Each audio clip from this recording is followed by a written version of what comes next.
Hello everyone, welcome to Lakshmi's kitchen. ಇವತ್ತು dum cut ಮಾಡುವಂಥ vangibath recipe ಯಾವ ರೀತಿ ಮಾಡೋದು ಅಂತ ನೋಡೋಣ. ಈ ರೆಸಿಪಿ ಅಂತೂ ಮೈಸೂರು ಕಡೆ ತುಂಬಾ ಫೇಮಸ್. ಇದನ್ನು ಸಿಂಪಲಾಗಿ ಆ್ಯಂಡ್ ಟೇಸ್ಟಿಯಾಗಿ ಯಾವ ರೀತಿ ಮಾಡೋದು ಅಂತ ನೋಡೋಣ. ಇದಕ್ಕೆ ನಾನು 2 ಟೇಬಲ್ ಸ್ಪೂನಷ್ಟು ಎಣ್ಣೆ, ಮೊಸರು, ನಿಂಬೆಹಣ್ಣು, ಶುಂಠಿ ಬೆಳ್ಳುಳ್ಳಿ ಪೇಸ್ಟು, ಬ್ಯಾಡಗಿ ಮೆಣಸಿನ್ಕಾಯಿ, ಪುದೀನ ಸೊಪ್ಪು, ಕೊತ್ತಂಬರಿ ಸೊಪ್ಪು, ಈರುಳ್ಳಿ, 2 ಟೊಮೊಟೊನ ತೊಗೊಂಡಿದ್ದೀನಿ, ಕರಿಬೇವಿನ ಸೊಪ್ಪು, ರುಚಿಗೆ ತಕ್ಕಷ್ಟು ಉಪ್ಪನ್ನ ತೊಗೊಂಡಿದ್ದೀನಿ. ಇನ್ನು ಸ್ಪೈಸಸ್ಗೆ ನಾನು ಚಕ್ಕೆ, ಲವಂಗ, ಏಲಕ್ಕಿ, ಓಂಕಾಳನ್ನ ತೊಗೊಂಡಿದ್ದೀನಿ. ಮೊದಲೇ ಬೇಯಿಸಿಟ್ಕೊಂಡಿರುವಂಥ ಬಟಾಣಿನ ಕೂಡ ತೊಗೊಂಡಿದ್ದೀನಿ. ಇನ್ನು ಮಸಾಲೆಗಳಾಗಿ ನಾನು ಸ್ವಲ್ಪ ಅರಿಶಿನದ ಪುಡಿ, ಖಾರದ ಪುಡಿ, ವಾಂಗಿಬಾತ್ ಮಸಾಲ ಆ್ಯಂಡ್ ಧನಿಯಾ ಪುಡಿನ ತೊಗೊಂಡಿದ್ದೀನಿ. ಇನ್ನು ವಾಂಗಿಬಾತ್ಗೆ ನಾನು ಮೈಸೂರು ಬದನೆಕಾಯಿನೇ ತೊಗೊಂಡಿದ್ದೀನಿ. ಬದನೆಕಾಯಿನ ಸಣ್ಣದಾಗಿ ಉದ್ದುದಾಗಿ ಹಚ್ಚಿಟ್ಕೊಂಡಿದ್ದೀನಿ.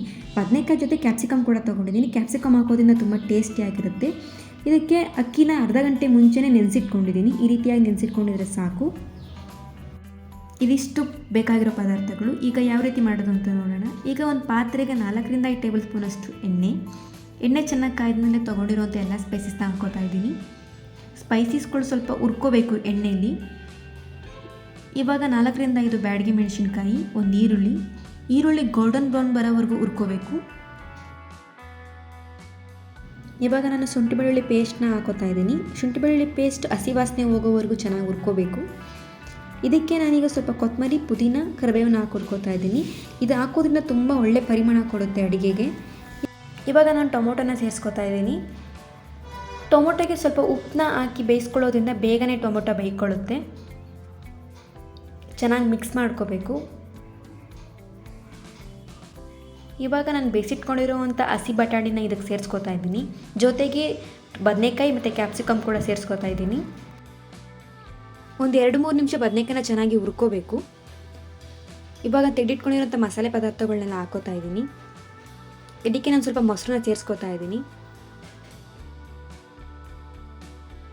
ಸ್ವಲ್ಪ ಹೊತ್ತು ಇದೇ ರೀತಿ ಬಾಡಿಸ್ಕೊಂಡು ಒಂದು ಪ್ಲೇಟ್ನ ಮುಚ್ಚಿ ಬೇಯಿಸ್ಕೊಳ್ಬೇಕು. ಈ ರೀತಿ ಎಣ್ಣೆ ಬಿಡ್ತಾ ಇದೆ ಅಂದರೆ ನಮ್ಮ ಹಾಕಿರುವಂಥ ಮಸಾಲೆಗಳು ಚೆನ್ನಾಗಿ ಬೇಯ್ದಿದೆ ಅರ್ಥ. ಇವಾಗ ನಾನು ಕಾಯಿಸಿಟ್ಕೊಂಡಿರೋವಂಥ ನೀರನ್ನ ಸೇರಿಸ್ಕೊತಾ ಇದ್ದೀನಿ. ಇದಕ್ಕೆ ಈಗ ನಮ್ಗೆ ಎಷ್ಟು ರುಚಿಗೆ ಬೇಕೋ ಅಷ್ಟು ಉಪ್ಪನ್ನು ಸೇರಿಸ್ಕೊತಾ ಇದ್ದೀನಿ. ಸ್ವಲ್ಪ ನಿಂಬೆಹಣ್ಣಿನ ರಸನೂ ಸೇರಿಸ್ಕೊತಾ ಇದ್ದೀನಿ. ಕಟ್ ಮಾಡಿ ಇಟ್ಕೊಂಡಿರೋಂಥ ಕೊತ್ತಂಬರಿ ಪುದೀನ ಹಾಕೋತಾ ಇದ್ದೀನಿ. ಈಗ ಪ್ಲೇಟ್ನ ಮುಚ್ಚಿ ಒಂದು ದೊಡ್ಡ ಕುದಿ ಬರೋವರೆಗೂ ಬೇಯಿಸ್ಕೋಬೇಕು. ಈ ರೀತಿಯಾಗಿ ಚೆನ್ನಾಗಿ ಮಳ್ತಾ ಇರಬೇಕಾದ್ರೆ ನಾವು ನೆನೆಸಿಟ್ಕೊಂಡಿರೋಂಥ ಅಕ್ಕಿನ ಇದಕ್ಕೆ ಹಾಕೋಬೇಕು. ಅಕ್ಕಿ ನೆಂದಿರೋದ್ರಿಂದ ಅಕ್ಕಿ ಹಾಕಿದ ತಕ್ಷಣವೇ ಬಾಡಿಸೋದಕ್ಕೆ ಹೋಗಬೇಡಿ, ಯಾಕಂದರೆ ಅಕ್ಕಿ ಪುಡಿ ಆಗುವಂಥ ಚಾನ್ಸಸ್ ಜಾಸ್ತಿ ಇರುತ್ತೆ. ಸ್ವಲ್ಪ ಹೊತ್ತು ಬಿಟ್ಟು ಬಾಡಿಸ್ಕೊಳ್ಳಿ.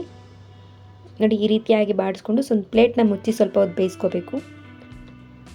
ಜಾಸ್ತಿ ತಿರುಗಿಸ್ತಾನೆ ಇರಬಾರ್ದು, ಆವಾಗವಾಗ ಒಂದ್ಸರಿ ತಿರುಗಿಸಿದ್ರೆ ಸಾಕು, ಚೆನ್ನಾಗಿರುತ್ತೆ.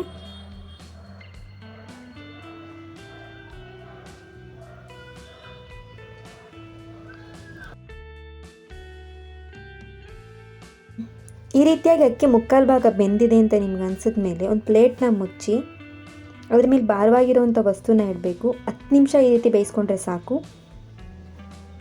10 ನಿಮಿಷಕ್ಕಿಂತ ಜಾಸ್ತಿ ಏನು ಬಿಡೋದಕ್ಕೆ ಹೋಗ್ಬಿಡಿ, ಇಲ್ಲಾಂದರೆ ತಳ ಹಿಡಿದ್ಬಿಡುತ್ತೆ.